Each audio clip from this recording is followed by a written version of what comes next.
अमरीकी सदर Donald Trump ने अपने इंतखाबी दावे के मुताबिक दुनिया भर के ममालिक की दरामदी मसनूआत पर कम अज कम 10% टैक्स आयद कर दिया है।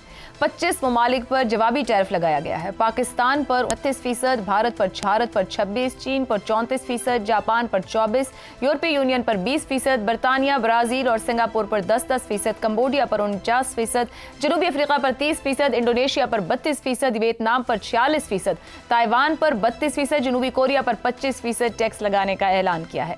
ट्रंप की इस टैरिफ पॉलिसी का फौरी नतीजा दुनिया भर में स्टॉक एक्सचेंजेस की शदीद मंदी की सूरत में सामने आ रहा है।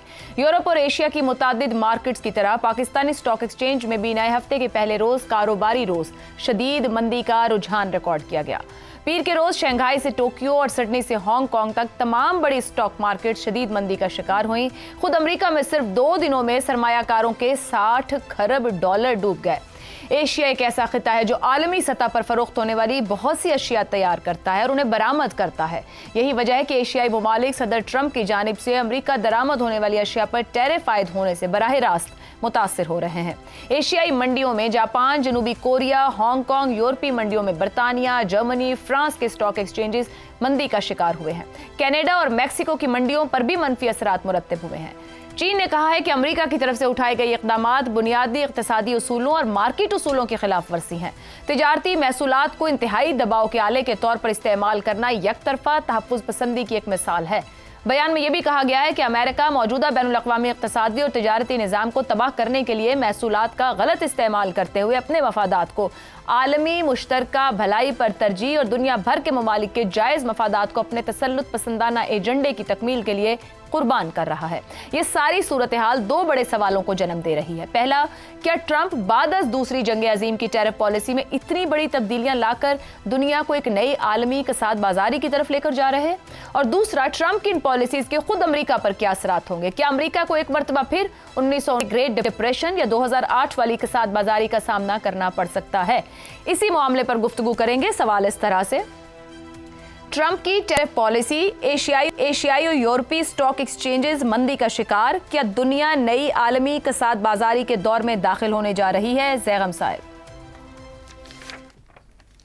दुनिया एक बहुत बड़ी बेयकीनी के दौर में तो दाखिल हो चुकी है।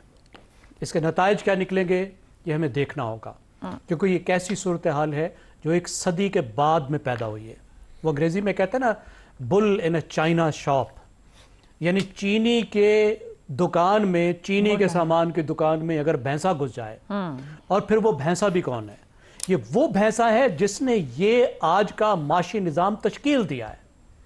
इस माशी निज़ाम का एंकर है, उसकी वजह से ये पूरा माशी निज़ाम चल रहा है, और उसने खुद इस माशी निज़ाम पर हमला कर दिया है।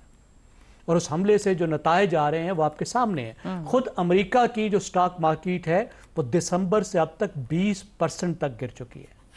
फिर अब जब चाइना ने रिएक्ट किया तो आपने देखा कि एक दिन के अंदर एशिया की मार्केट्स, जिसमें पाकिस्तान की मार्केट भी शामिल थी, 13% तक गिरी हैं। हांगकांग की 13% गिरी। उसके बाद मुख्तलिफ मुल्कों की मुख्तलिफ तरह से गिरी। पाकिस्तान की 6% पे जाके फिर आखिर में 3.5% पर आज के दिन में रुकी। अब देखिए हो क्या रहा है। हो ये रहा है कि इन टैरिफ्स की वजह से अमेरिका ने जो टैरिफ्स लगाए हैं, जो सामान उनके पास आता है, और ये जवाबी टैरिफ नहीं है, इसको वो जवाबी टैरिफ कह रहा है। ये अजीबोगरीब फार्मूला है। जितना उसका ट्रेड का नुकसान है उसकी बुनियाद पे कह रहा है कि ये टैरिफ्स हैं तुम्हारे और इसको मैं जवाबी लगा रहा हूं। अब उसकी वजह से ग्लोबल ट्रेड वार, जो कल तक एक तरफा खतरा था, लेकिन जब चीन ने रिटेलिएट किया तो बहुत लोगों का ख्याल है कि वो ग्लोबल ट्रेड वार शुरू हो चुकी है, जिसकी वजह से सप्लाई चेन मुतासर होगी। दुनिया में कोई चीज़ आजकल एक जगह नहीं बनती, कई जगहों से, बहुत से मुल्कों से सामान आता है और एक जगह इकट्ठे होती है, और वो पूरा सप्लाई चेन डिसरप्ट होने जा रहा है। उसका खतरा है, जिससे पूरा ट्रेड फ्लो दुनिया का मुतासर होगा, और फिर उसका नतीजा क्या होगा कि माशी कसाद बाजारी, इकोनॉमिक स्लो डाउन, और सिर्फ रिसेशन ही नहीं, स्टैगफ्लेशन भी हो सकती है, कि इन्फ्लेशन, महंगाई का तूफान, और उसके साथ साथ कसाद बाजारी यानी मईशत का स्लो डाउन होना। अब मामला ये है कि एक डिक्लाइनिंग सुपर पावर, एक ऐसी सुपर पावर जिसकी ताकत कम हो रही है, अहमियत कम हो रही है, वो रिएक्ट कर रही है इन वेरी अनप्रेडिक्टेबल वे। कि उसकी माशी मैदान में, टेक्नोलॉजी के मैदान में, जियोपॉलिटिकली उसकी अहमियत ख़त्म हो रही है। और एक ट्रंप जैसा लीडर जो उसके पास मौजूद है वो एक बहुत बड़ा जुआ खेल रहा है। और जब जुआ खेला जाता है तो आपका पता नहीं क्या निकलेगा। पाकिस्तान को बहुत मुहतात होने की ज़रूरत है। हमारी इंपोर्ट्स महंगी हो सकती हैं, हमारी एक्सपोर्ट्स जो हैं वो कम हो सकती हैं, और जो एक्सटर्नल सेक्टर है इंपोर्ट एक्सपोर्ट वाला, वो पहले से हमारी बहुत बड़ी कमजोरी है। दुरुस्त हो गया जी। रज़ा रूमी साहब, ट्रंप की मेक अमेरिका ग्रेट अगेन की ख्वाहिश, माशी पॉलिसियों पर इसके असरात तो नजर आना शुरू हो गए। वहां पर भी लोग सड़कों पर मौजूद हैं। 2 दिनों में सरमायाकारों के 60 खरब डॉलर डूब गए हैं। आपको क्या लगता है 1929 और 2008 के तो वक्त सर्वाइव कर गया, इस वक्त जो मुमकिन ये क्राइसिस की सिचुएशन है, सकत है अमेरिका में इससे लड़कर उभर जाने की? देखिए, पहली तो ये बात है कि सकत तो है यकीनन। अभी भी अमेरिका जो है दुनिया की सबसे बड़ी मईशत है, और उसके जो माशी मुख्तलिफ पहलुओं से वो एक मजबूत पोजीशन में है। वो उसके ऊपर इतनी ज़्यादा जो है मैं समझता हूँ कबल वक्त होगा ये अंदाज़ा करना कि इस तरह की पॉलिसीज के, टैरिफ की पॉलिसीज के साथ एकदम अमेरिका का भट्टा बैठ जाएगा, ऐसा नहीं होगा। मगर ये ज़रूर है कि जैसे अभी जैगम साहब ने कहा, एक डिक्लाइनिंग पावर जो होती है, एम्पायर जिसे कहा जाता है, उसकी जो मजीद तनज़ुली है उसकी रफ्तार में इजाफा हो जाता है जब इस तरह के लीडर्स इस तरह की माशी पॉलिसीज बनाएं जिससे कि अमेरिका एक आइसोलेशनिज्म की तरफ बढ़े। क्योंकि अमेरिका ने पिछले 80-90 सालों में एक ऐसे वर्ल्ड ऑर्डर का लीडर रहा है जिसमें उसकी ना सिर्फ इजारादारी रही है, बल्कि जो दुनिया की मईशत है बिलअमूम, उसका मेन ड्राइवर और पॉलिसी साज अमेरिका ही रहा है।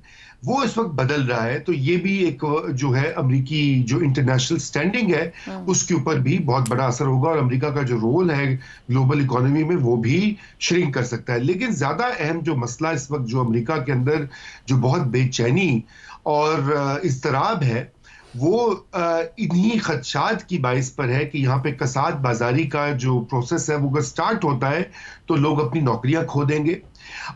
मजीद महंगाई इन टैरिफ से बढ़ेगी क्योंकि जहां से भी वो माल आ रहा है वो और महंगे दामों बिकेगा, चाहे वो मेक्सिको हो, चाहे वो वियतनाम हो, कंबोडिया हो, बांग्लादेश हो, टेक्सटाइल सारी की सारी वहां से आती है। तो एक टी शर्ट जो पहले $2 की थी वो $4-5 की हो जाएगी। तो लोग इसके बारे में बहुत जो है तशवीश रखते हैं। दूसरा जो इस पूरी फलसफा जो है ये ट्रंप का मेक अमेरिका ग्रेट अगेन का, उसके पीछे ये दावा था कि यहाँ की नौकरियां जो है वो चीन चली गई हैं, वियतनाम चली गई हैं, बांग्लादेश चली गई हैं, हमने उन नौकरियों को दोबारा लेकर आना है और दोबारा से इंडस्ट्री को लगाना है। मगर अभी आप देखिए वॉल स्ट्रीट जर्नल ने कल ही एक मजमून लिखा था कि भाई यहाँ पे वर्कर्स भी उस तरह के मौजूद नहीं है जो कि चीन और वियतनाम की तरह काम कर सके। अच्छा, अब इस सब का नतीजा वो उम्मीद भी कर रहे हैं शायद इनको वो वर्कर्स वापस लाने पड़ेंगे दोबारा। जी, वो लाने पड़ेंगे, लेकिन ये मामला होगा नहीं हल, हर चीज महंगी हो जाएगी। और इसलिए इस वक्त जो है, कल आपने देखा होगा कि कल 1300 से जायद जलसे हुए अमेरिका के हर बड़े और छोटे शहर में, वह शदीद किस्म के मुजाहिरे भी हुए, और वो लोग यही कह रहे थे कि भाई इस तरह से मईशत का जो भट्टा बिठाना है वो यकीनन नामुनासिब भी है और इसको बंद होना चाहिए। और फाइनल जो पॉइंट मैं आपसे ये कह दूं कि देखिए इस वक्त जो अमेरिका की सरमायादार तबका है, बड़ा बड़ा बिजनेस जिन्होंने खरबों डॉलर उनके लूज कर गए हैं, वो इस वक्त भी उन्होंने ट्रंप से अपनी जो है सपोर्ट एक तरह से रिकंसिडर करें। कुछ ने तो पब्लिक में आकर काफी अरबपति अमेरिकियों ने कहा है कि ये गलत कर रहा है। लेकिन देखना योग कि आलमी सतह पर ये ऊंट किस करवट बैठ। शहजाद साहब, ये जो ट्रंप ने तिजारती जंग शुरू की है, शिद्दत आ रही है, चीन की जानिब से शदीद एहतजाज करके इसको एक जाती मामला और बैनुल अक़वामी इक़्तिसादी और तिजारती निज़ाम को तबाह करने का कहा गया है। क्या दुनिया तेजी से कसीर क़ुत्बे निज़ाम में दाखिल होने जा रही है? नई अलाइनमेंट्स होंगी, नए तरह का बिजनेस इंट्रोड्यूस होगा? आपको क्या लगता है अमेरिका बहुत ज्यादा आइसोलेशन की तरफ जाएगा? आयशा, ऐसे निज़ाम कायम करना खासतौर पर ग्लोबल लेवल पे कोई आसान काम नहीं होता। अमेरिका एक ऐसी पोजीशन में था दूसरी जंग अजीम के बाद जब वो एक मुकम्मल तौर पर डोमिनेंट पावर बन के उभरा था। उस वक्त उसकी बात हर कोई मानने के लिए तैयार था। लेकिन क्या आज चीन या रूस या उन दोनों का मिलाप मिलके एक ऐसी ताकत और कुव्वत बन सकते हैं? हाँ, अपनी वो जो जिसे आप कहते हैं कसीरुल कुतबी उनकी हैसियत तो अपने तौर पे कायम है, लेकिन क्या वो इतनी ताकत रखते हैं या इस किस्म का निज़ाम तश्कील देने की अहलियत रखते हैं? मेरा ख्याल है उसके ऊपर बहुत सारे सवालात हैं आज के दौर के अंदर, आज के वक्त के अंदर। और ये भी खतरा है, और यही खतरा है जो कि इस वक्त अमेरिका में महसूस किया जा रहा है कि कहीं ये तो नहीं कि अमेरिका को छोड़ के बाकी दुनिया अपनी तिजारत वैसे ही कायम रखेगी जिस तरीके से करती जा रही है। याद रखें, चीन 3.5 खरब डॉलर की 3.5 खरब डॉलर की एक्सपोर्ट करता है सालाना। तो वो एक ऐसी मईशत जो कि बिल्कुल ही एक्सपोर्ट इकोनॉमी है, वो किस तरीके से अफोर्ड कर सकती है। लेकिन कसाद बाजारी अगर अमेरिका में ही रहती है तो उसके तो चांसेस तकरीबन हैं, इसलिए कि ना अमेरिका किसी की इंपोर्ट्स को एक्सेप्ट करेगा, कम से कम उस कीमत पे एक्सेप्ट नहीं करेगा जिस पे वो मुल्क उसको देने के लिए तैयार होगा, और ना ही एक्सपोर्ट कर पाएगा, और उसके तिजारती निज़ाम में खलल आएगा जिस तरीके से कहा गया। तो ये तो एक चीज कायम है, लेकिन क्या दुनिया भी उसके साथ ही कसाद बाजारी में चली जाएगी? तो फिर तो पूरी दुनिया के लिए एक डाउनवर्ड ट्रेंड बहुत बड़ा बन जाएगा। मुझे लगता है ऐसा हो नहीं पाएगा, क्योंकि 2 साल में अमेरिका के अपने इलेक्शंस आने हैं, मिड टर्म इलेक्शन। अमेरिका में हर 2 साल के बाद बड़े इलेक्शंस होते हैं, और जब वो मिड टर्म इलेक्शन आते हैं तो ये जो बाइट है, ये जो उसको चोट लगेगी उसकी मईशत को, वो मेरा ख्याल है कुछ राह रास्त पे लाने के लिए उसको काफी होगी। जब अमेरिका एक्सपोर्ट नहीं कर सकता, इंपोर्ट करने के लिए लोग तैयार नहीं है, तो क्या इस सूरत में अमेरिका अपनी इस पॉलिसी को कंटिन्यू कर सकता है या नहीं? अमेरिका के अंदर से भी बहुत सारी आवाजें उठ रही हैं, और जिस तरीके से कहा गया कि उनका ख्याल ये है कि अमेरिका का यही एक हरबा और यही एक ऐसा प्लैंक था जिसकी वजह से उसने अपनी दुनिया के अंदर डोमिनेंस क्रिएट करके रखी हुई थी। तो क्या वो अपने हाथ से ये छोड़ देगा इतनी आसानी के साथ, पहला धचका खाने के बाद, जो कि गालिबन 1.5-2 साल लगेंगे उसको लगने के अंदर, लेकिन इन 1.5-2 सालों में अमेरिका को बहुत ज्यादा नुकसान होगा। तो ये मुझे लगता है कि इसको खदोखाल बनेंगे, और इसी से ही एक चीज याद रखें कि इस वक्त जिससे अमेरिका कह रहा है, और इसमें हकीकत भी है कि इस खौफ के साथ कि हम कहीं हमारी तिजारत, हमारी मईशतें बहुत बुरे तरीके से मुतासर ना हो, 50 से ज्यादा मुल्क इस वक्त, जिसे अमेरिका खुद कहता है, वहां उनके दरवाजे पे खड़े हैं कि हम आपके साथ मामला तय करने के लिए तैयार है। बहुत सारे मुल्कों में फौजी सपोर्ट भी अमेरिका प्रोवाइड करता है, और उनके कुछ इक्विपमेंट है जो उन्होंने दे रखा है, वो उस किस्म के मामला को सुधारने के लिए, कंटिन्यू करने के लिए भी ये एक मजबूरी दुनिया की बन गई है कि अमेरिका के साथ ताल्लुकात को संभाला दिया जाए। तो ये जब सब चीजें देखते हैं तो लगता है कि अमेरिका कहीं ना कहीं पे थोड़ी सी चोट भी खाएगा, कहीं ना कहीं पे अपनी मर्जी भी तय कर पाएगा, लेकिन उस सारी मईशत को उभर के उस लेवल पे आना जहां पर एक मुकम्मल नया अमेरिका का मुआशी निज़ाम तश्कील पाए, वो देर होगी। उससे पहले इलेक्शन आ जाएंगे जिसकी चोट उसको मजबूर कर देगी कि अपनी चीजें वापस ले और सीधे रास्ते पे वापस आए। दुरुस्त हो गया। हमाद साहब मुस्तकिल रद्द-ए-अमल भी दे रहे हैं। ट्रंप साहब उन्होंने पहले कहा कि हालात वाक़यात यहाँ ले आए कि दवाई देना पड़ी, फिर उन्हें एक लंबा चौड़ा ट्वीट भी किया। वो कहते हैं दुनिया के सख्त और मुनसिफाना तरीका इस्तेमाल कर रहे हैं। मामला कहाँ जाएगा? अल्टीमेटली किसी बारगेनिंग टूल के तौर पर इस्तेमाल करेंगे इस पूरी सूरत हाल और अपनी पॉलिसीज को? अमेरिका ने आज तक जितनी जंगें लड़ी हैं उसमें कोई ना कोई हलीफ उससे मुयस्सर आते रहे हैं, लेकिन ये पहली दफ़ा है कि हम देख रहे हैं कि यूएस से वर्सेस द ग्लोब हो गया मामला। पूरी दुनिया के ऊपर एक तरह की इकट्ठी हो गई दुनिया, और उन्होंने कहा भाई ये क्या शुरू हो गया, और सब ने काउंटर मेजर्स अनाउंस करना शुरू कर दिए और पॉलिसीज़। आप देख ही रहे हैं कि चीन ने 34% कर दिया, EU is considering 50% and so on so forth. हर तरफ से एक रिएक्शन आ रहा है।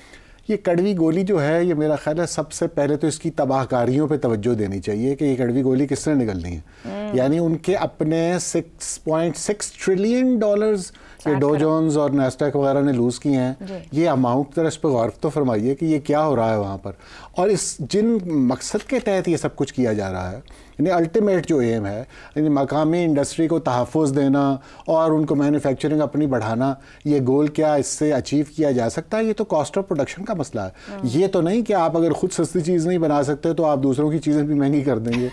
ये तो एक मेरा ख्याल है इसका हल नहीं था। और जिस तरह जैम साहब ने भी कहा कि ये अपना टोटल डेफिसिट जो है वो अनाउंस करते हैं, 1.2 ट्रिलियन है ट्रेड डेफिसिट उनका। वो डेफिसिट अनाउंस करके आप कहें कि हम इसको अब बराबर करना चाहते हैं, तो उसका तरीकाकार ये तो नहीं है। ये तो किसी ने भी आज तक इख्तियार नहीं किया। इस सारी स्कीम में मेरा ख्याल है इसमें सारी दुनिया के सफ़र करने का इम्कान तो है ही, लेकिन अमेरिकन आवाम जो है शायद उनको सबसे ज़्यादा सफ़र करना पड़े, और उनको इस बात का इदराक है, क्योंकि उन्होंने अभी देखा कि सप्लाई चेन चेन ज़रा सी डिस्टर्ब होती है अंडों की तो क्या हाल होता है मुल्क के अंदर। तो अगर ये अक्रॉस द बोर्ड ये काम शुरू हो गया तो कॉस्ट ऑफ लिविंग, आज वो किसी ने एस्टिमेट किया हुआ था वहीं पर पेपर ने कि तकरीबन $3,800 to $4,000 एवरेज हाउस होल्ड की बढ़ेगी कॉस्ट, ये जो खाने पीने की अशिया है इनके ऊपर। तो आप अंदाज़ा कीजिए कि किस तरह का पेंडोरास बॉक्स खोल दिया गया है कि पूरी दुनिया उथल पुथल होकर रह गई है और आखिर में सारी दुनिया है तबाही के दहाने के करीब। और मैं सोच रहा हूँ मेरा क्या होना है। पाकिस्तान के ऊपर 29%, 10% तो बेस है ही, 29% ऊपर लगा है, इंडिया पर लगा है 26%। हमारी सारी एक्सपोर्ट होती है टेक्सटाइल की अमेरिका की तरफ। तो अब मामला, लेकिन चलिए खुशी की खबर है कि बांग्लादेश पे ज्यादा लग गया, वियतनाम पे ज्यादा लग गया, हमारे पास एक ओपनिंग मौजूद है। मगर क्लोजिंग करते हैं और ये अमेरिकी सदर की बात है कि जो गोली दूसरों को या दवाई दे रहे हैं, कड़वी गोली, उन्हें ना निगलनी पड़ जाए।